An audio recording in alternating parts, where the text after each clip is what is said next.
the usage of I want to make a tutorial on this, and I'm going to use Myra's homework. Now she sent me 6 files. I combined 3 of them here. These are the ones that I can correct and that I can improve and show you how I'm doing it. But then she also sent me 3 more, which are here, which I'm going to use as examples of wrong usage, both in terms of icon usage, but also in this one up here, also in terms of typography usage. But before we start with any of that, I want to point out to you the importance of knowing how to use resources. Now, in the year 2021, and actually for quite a few years now, for maybe the past 10-15 years, the trick about using visual material is not to draw it yourself, but to know where the good material, the resources are to be found.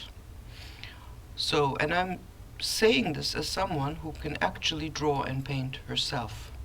But if I know that there's something out there that I can find that will fit my purposes, then I'm not going to bother actually doing it myself. Because that time that I spend on doing something that is very close to what is already out there, that's just a waste of time. I can do better things with my time. And like I said, I can draw and paint, and as a matter of fact, I think I even want to prove this to you. So I have a subsite here on my website, and I'm going to show you a couple of pages of that to show you that I can in fact paint and draw. So all these here, I painted these. I did that about 20 years ago, and there's no scanning here. Well, there's a little bit of scanning here, obviously, with these old writings, and then I also put a photograph of the Hagia Sophia in here. But everything else here, including these coffee cups and the cats and her veil, and here the whole hammam, actually, I painted that myself. Everything in here is hand-painted. Same here, everything is hand-painted, and same here. And then I'm going to show you another one, which is actually some old stuff that I made, very old. I made this probably in the 1990s, and again, all of these here are things that I actually made by hand without using any scanning or anything like that. Let's see, let's go back a bit. I used Photoshop to do all of these, but I used a pen, my Wacom pen, and that's how I made them. And then also more recently, I've let's see, I've also been doing digital watercolors like these here, which I'm doing using a software called Rebel, and again with a pen. So I'm painting these myself as well. So my point is that even if you know how to draw and to paint, which I do, I am not going to spend time redoing something that already exists out there. And not only does it exist, but it exists in huge, big numbers. So, to get back to Myra, she wants to use a flower, which is fair enough, very nice. So if I go on Noun Project, I have 30,416 icons for the result for flower. So no one can tell me that I'm not going to be able to find a flower that is going to be good for the logotype that I'm working on or that I'm trying to correct now. Now the trick is there are so many of them, and you have to know what to look for. So instead of spending time here, because most of them are useless, I need to find special ones. I need to find really good ones, for which I need to spend a little bit of time. Yes, it won't happen right away. I need to scroll down and down and down and down and down, and then when I see something that looks like as if it might be okay, then I will get it. What do? I click say basic download, continue, and then what I do is I get both the PNG and the SVG. The SVG is what I actually have to use. That's the vector, which I'm going to open in Illustrator and then copy paste into Photoshop. So that I need to get anyway, but I'm also going to get the PNG. And the reason for that is that the SVG is not going to give me a preview. Now I've downloaded it onto the desktop here, and this is what it looks like, and I'm not going to be able to recognize this, right? So I also download the PNG, but that one I download only so that I know what this thing actually looks like. That's the only reason why I've downloaded the PNG. I'm not really going to be using it. Okay, so just while we're here, what grabbed my attention with this? Why did I click on this one and not on all the others? So here it is, right here. Now even at the small size, it looked to me like as if it is very well balanced. It has nice joints. These spaces in between appear to be equal. It's symmetrical. So that looks like something that I could use. Whereas, for instance, this one here I would stay away from. This one, all of them really I would stay away from, because they don't really have the compactness, the balance, the solidity that I'm looking for. Now here's one that also looks like as if it has potential. So again, I would look at this carefully, and yeah, I would probably download this as well. This one I would stay away from. Why? Because it's asymmetrical, and also because it looks kind of clumsy the way that it was made. Now this one looks like as if it might be something that could be used, so I would probably download this as well, just keep it around. This one here I would probably download, but these here, for example, I would probably stay away from. Well, certainly stay away from, actually. This one here I would get for sure, and this one here I would probably look at that one up close as well. It's an outline, but it's very nicely drawn. All of the line thicknesses are equal. It has nice curves. I'm not too crazy about these leaves here, because when you look at these curves here, there's a very nice kind of harmony here, and then these suddenly become very childish and very straight.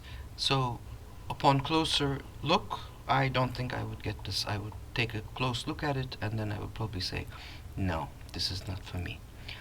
And as we found out in the beginning, there's an enormous number, and obviously you're not going to be able to get through all of them, but you have to spend more time than I suspect that you are in order to find the really good ones. So I'm actually uploading something here for the class. So I already have quite a few here that I downloaded, and with all of them, the kinds of things that I paid attention to are the things that I was talking about now. Line consistency, nice curves. It doesn't always have to be symmetrical, but symmetry is a plus when you're looking for a logo. Humor, there's this one sort of looks like a face. I thought that was funny, so that's why I downloaded it. So I already have quite a few of them here. And I'm not saying that you should have this many, but you should certainly have more than one. You should have maybe 7 or 8 that you are working with, that you're trying out, that you're pasting, liking, not liking, changing. And so don't just download one and then settle for that. Just keep looking and looking and looking, and you should be okay. Now the noun project is excellent for icons. However, it's not the only resource. The other one that I really like to use is FreePick, and when I went there, I didn't just type in flower, because if I had done that, then it would have given me all sorts of flowers, even though I have vector checked here. You need to check this before you start. But I am looking for something quite specific. I'm looking for something that's going to become an icon, and none of these are going to be of any use to me, obviously. So that is why I actually looked for flower logo. Now you could also maybe have typed in flower icon, but certainly not just flower, because that would have given you too big a result. Now, how many here again for flower logo? It gives me something like 32,000, well, actually close to 33,000. Obviously, I'm not going to be able to look at all of them, but I'm certainly going to go through, and it is sorted by popular, so that means that these ones here have been downloaded the most, which is usually a good indicator, because other designers are looking for these things, obviously, that the best ones will be up top. And it says here that it has 200 pages. That's actually more, because that's the standard number that Freepik uses. And then what you can do on Freepik is you can start a collection. So I already have a lot of collections here. I even have one called Students, which is for you people.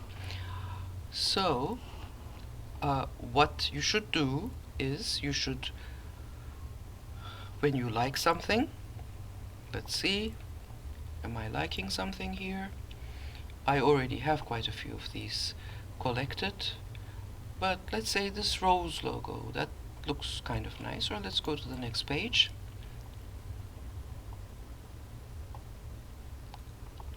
This is something that Syra used previously, which wasn't working at all, because you can't just take something from Freepik and just use it like that. That will hardly ever work out. But let's see. Go one more.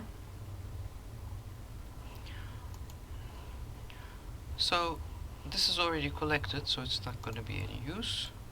I need to find something that I haven't collected. Now, let me collect this. So I can just click on here, and then add it to Students, and then save the changes. So before you download a whole bunch of stuff, you can always make a collection, pick the ones that you like, and then go back into that collection and then download whatever it is that you think that you're going to use. Obviously, Freepik isn't the only one. There are others. Freepik happens to be my favorite for a number of reasons. They really do have a very good collection. They have very good contributors. People contribute to Freepik, and they curate. They don't just accept anyone. But then you also have VA301, which is also very good, where I don't have a paid account. On Freepik I do have a paid account, so I can see all of the licenses, the premium ones as well. Here I didn't make a paid account on VA301 as well, because Freepik is actually quite enough, but this is a good one too. And then also, of course, there's the famous old all free download, which these days is really no longer as good as it used to be. But so anyway, so Freepik and the Noun project aren't the only two. However, they are the two that I would advise you to stick with, just based upon my own personal experience with them. But what you certainly don't do is go looking all over the internet for visual material. Now, for example, you don't go to Google and type in flower icon. First of all, because you're not going to really find very much. Most of what you find will take you to places like Shutterstock and Dreamstime and places like that, where everything costs a whole lot of money to download. But also because even if you find something that's downloadable, that you think is free, it may or may not have the Creative Commons license. And if it doesn't have the Creative Commons license, you can't use it. Now, the whole point about the Noun project or Freepik is that they allow you to use their material, provided that you give attribution. Now, you don't know whether something that you download from here actually has that or not. So that's the first reason. The second reason is that everything that you download from here is going to be bitmap, and you need vectors. You do not need you cannot use bitmaps for a logo icon. Similarly, Pinterest. One of your friends found a wonderful image of a crow on Pinterest, but then we found out that she can't use it because it is not a vector, it is a bitmap, and not to mention the fact that it's also probably not copyright free. She would probably need to pay for it. Now here, for example, do these look great? Yes. But, and they are from Vecteezy. So maybe, here's the link. You can go to Vecteezy and it's a pro download. You can't, you have to have a paid account in order to be able to download these. But if you just take this image here and say to yourself, I can just take these and use them. No, you can't, because they are really tiny. They are bitmaps, they're not vectors, so they would be completely useless to you. Which is why you have to be always careful about sticking to these portals. And then also, of course, if you want to set up a paid account at Vecteezy and get all of their material, they don't have a lot of free stuff, FreePic does, then that's fine as well. But certainly no hanging around on Google Images or Pinterest or Instagram or Facebook or wherever else that you can get images. Forget about it. Those are no good to you because they will be bitmaps. They will not have a Creative Commons license, and they will usually be in very, very small sizes as well. So let us now go to these here before we go to the corrections, and let me explain to you what I mean by inappropriate usage. So I'm going to start with the bottom one here and tell you why I think that this is a wrong usage, because it reminds us of something other than plants or leaves or things like that. It reminds us of rabbit ears. Now, but then, could you use a rabbit for Natura? Yes, of course, it's an animal. But then, at the same time, it doesn't give us enough reference about a rabbit. It's kind of like when we look at it, we go, what is this? Are these rabbit ears? Are these leaves? We can't tell. Now, the one in the middle here, the reason that this is a wrong usage is because this plant here basically looks dead. It doesn't look healthy. That's the reason why this is a wrong usage. And then when we go up here, this is recognizable as a tree. But the problem with this one is actually the font usage, because this is an italic font. It's slanted, it's oblique. And these kinds of fonts we only really use for very specific purposes. When we are using them in a paragraph as body text, then they are used for emphasis or for quotes. They can also be used like this for a logotype, but then the subject matter of the company for which the logotype is made usually has to do with motion, because they are kind of tilted. It seems like as if they are moving, as if they are going in a certain direction from here to here. So what would those functions be? They could be logistics, they could be transportation, airlines, travel companies, things like that. There, the usage of an italic font could be appropriate. I would still not recommend it, because italics really are their main purpose. The reason why they were created in the first place is emphasis in body texts, but it could be done, but not for a company like Natura, which has nothing to do with motion, with travel, with transportation, with logistics, or anything like that, which is why we would not be using it in this case. So now let us come to the corrections. And I'm going to start with the one in the middle here.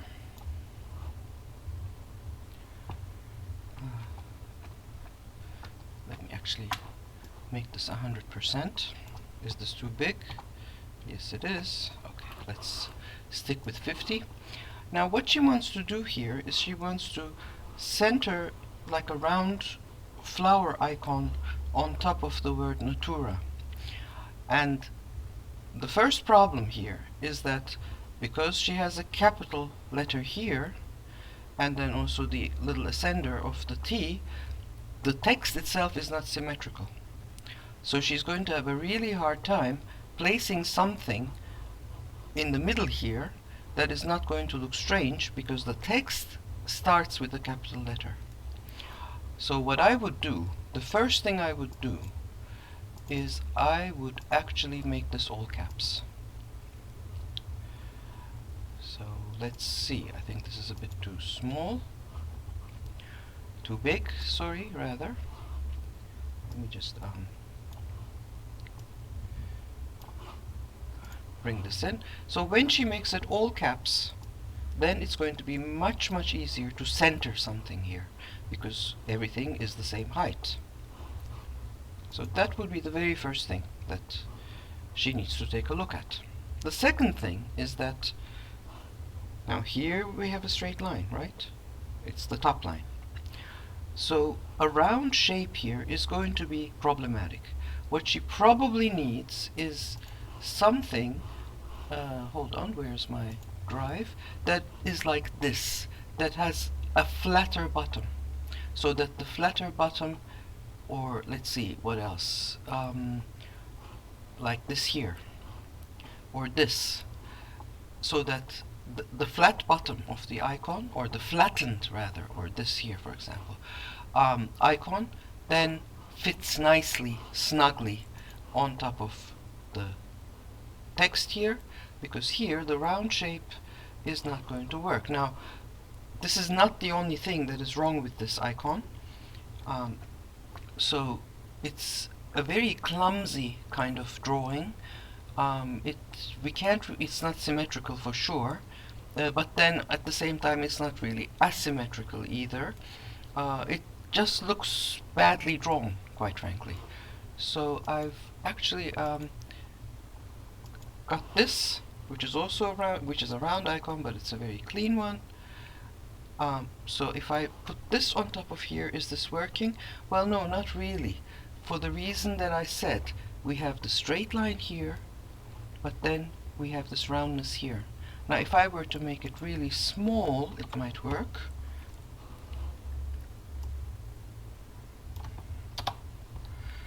But then it would sort of... No, and it still doesn't work, right? So what I'm going to do is, I already have it open here in Illustrator. It's what I was just looking at over here. It's this one right here. It's an EPS file. I downloaded the EPS. Here it is. So I'm just going to copy that and paste it as a smart object. Here it is. If I press down the Alt key, it's going to scale it down from the middle. So if I bring this down to about this size, and then take this and this, hold on, let me actually make this centered and move it, whoops. Oh, I have a extra space here, that's why.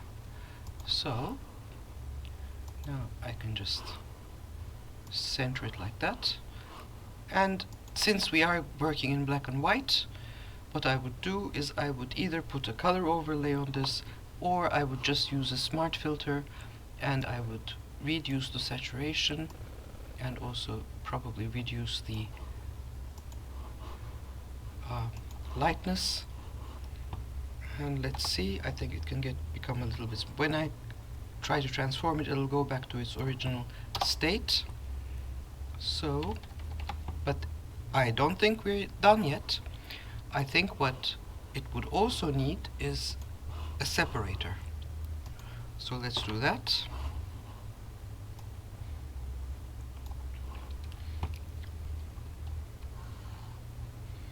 And probably a little bit wider. Let me just make that 2. Now let's get all 3 of them.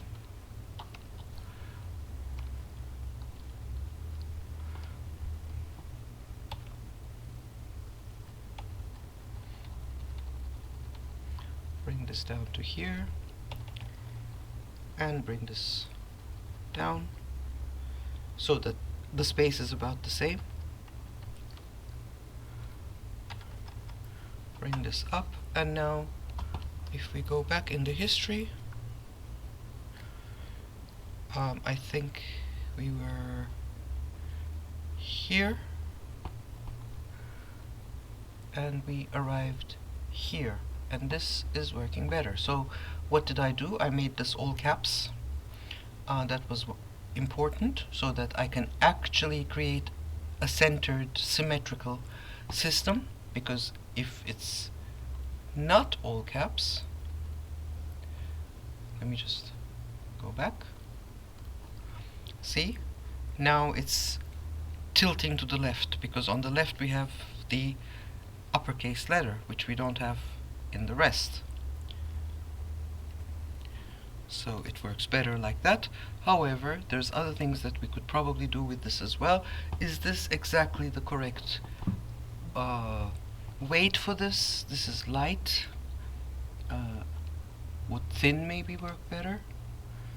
No, not really. I think we should stay with light, I think. Okay, now let's go to the one on the bottom, where she's actually putting a flower icon behind the text, and she's doing the same thing here. Now I want to save this one for putting something behind the text. Here I think I want to try out something different. So when I was looking at these, I have this here, which I think could become a very good element, or in fact also this. So let me download it. I already have the other one open here. I'm going to try both.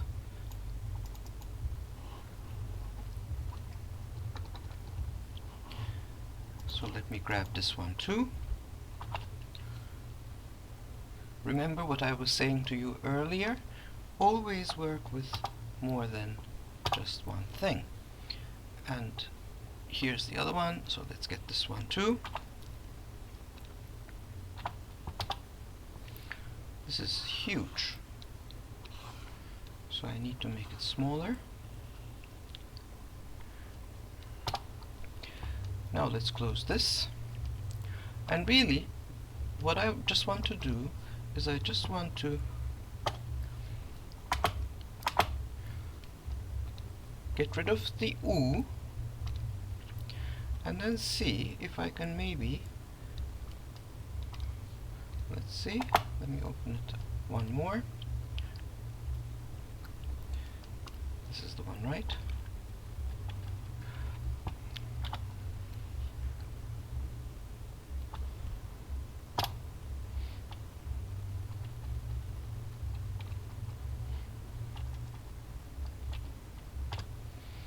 And I think we're done, don't you think?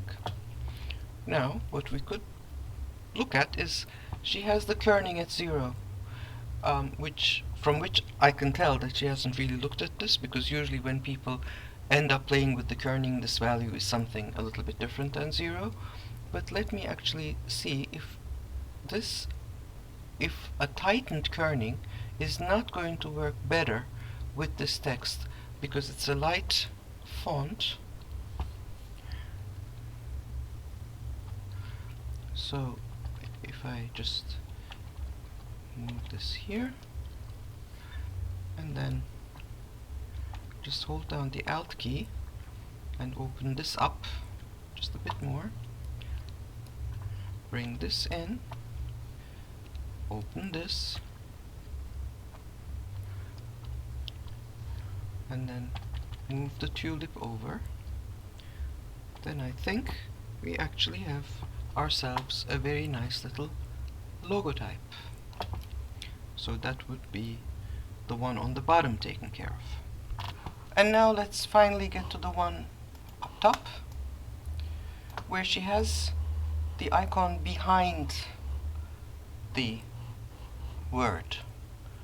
And that is actually going to be quite tricky, and I'm going to show you a number of things that I tried before I started this tutorial, and none of them really work in that way. So if I put an icon behind it, the text starts to become quite hard to read. Now I could obviously reduce the opacity of that, but then it kind of loses its effect. So I have this one here. Let me move that one over. Again, the text becomes hard to read. If I make it big, it doesn't help. If I make it smaller, it doesn't really help. So let me see, is there something else that we could put here that might work?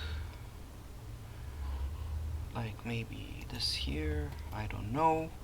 I don't think so, but let's try it anyway.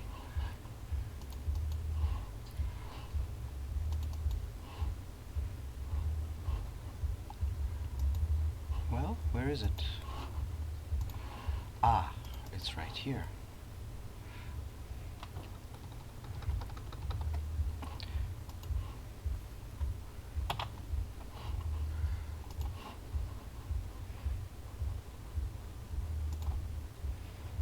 Close this eye. This here. I mean, the reason why I'm kind of like thinking of this is because it's a solid shape, and because it is a solid shape, it might actually have less of a reading problem. Yeah, now you can read it better, but you know, it doesn't look good. I mean, so here's what I would do. I would actually put the icon not in the center, smack in the middle, but I would actually place it in such a way that it sort of sat inside the letter U. Now here again, it's 0, and I would reduce that. In fact, I would reduce that quite a bit, because I would reduce it to the point where I actually start getting ligatures, which I am, getting a ligature between the T and the U, and the N and the A, and the R and the A. And because this is Helvetica, which is the best designed font in the universe, it's actually working. So, oh, come on. I would need to bring this in a bit, move this out a tad,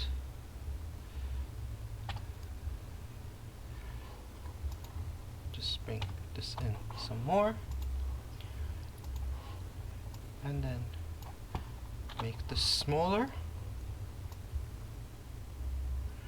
This is something that I copy-pasted from, hold on, I think I went overboard. I think I need to get a bit bigger. So let me bring it in. And now this should actually work fine. Maybe it needs to get even a little bit bigger.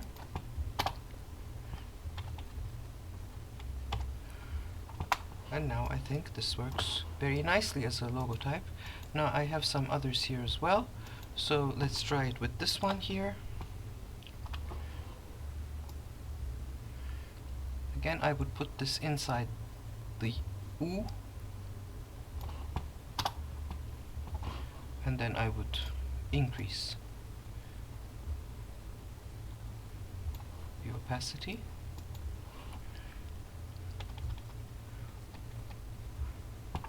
It needs to get even a bit smaller.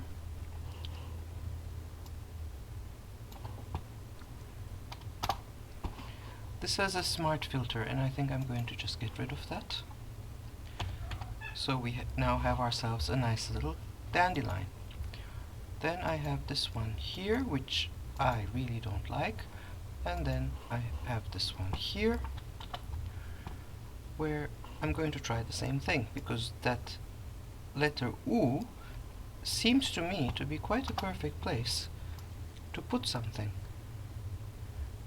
No, this isn't working.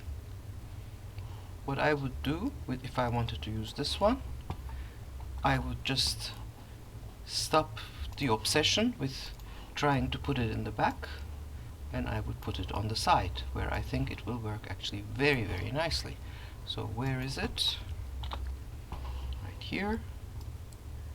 Make it just a tiny little bit higher than the text, so that optically it looks about the same. And then we can also, well, maybe gray is better, but my favorite, I think, is still this right here. So I'm not putting it in the middle, right behind the way that Myra had done it. I'm actually combining it with the typography, making usage of a letter, the letter U, and doing it in that way. So that's the top one taken care of. Now we have all three of them together. We can look at all of them.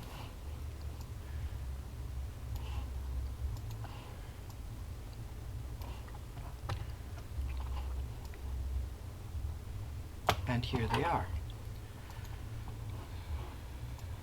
So if we go back to how they were, this is how they were.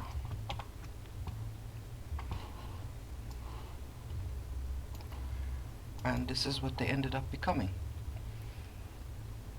Different icons, cleaner ones, more well-drawn ones, not these things that kind of look very wishy-washy, not very well drawn, and also giving it some thought, you know. So for example, if you want to make something centered, and then you have a word that starts with an uppercase letter and then the rest is lowercase, you're going to have a hard time doing that. Just making usage of a separator. Paying attention to the letters. If you have a U, and then if you have something that would work really nicely in that, like a tulip or something, then that's what you go for. Again, if you have this letter U, then that would be a very nice place to actually place an icon in relation to. So, you know, you have to think about all of these things. It's not very difficult, as you can see. It just needs some thought and some attention to detail, such as, for example, kerning, which I fixed in quite a few places, and I'm looking here and it needs to be fixed here as well, except I'm not going to bother with that right now. So that's the end of this very long icon tutorial, and I'll see you guys later.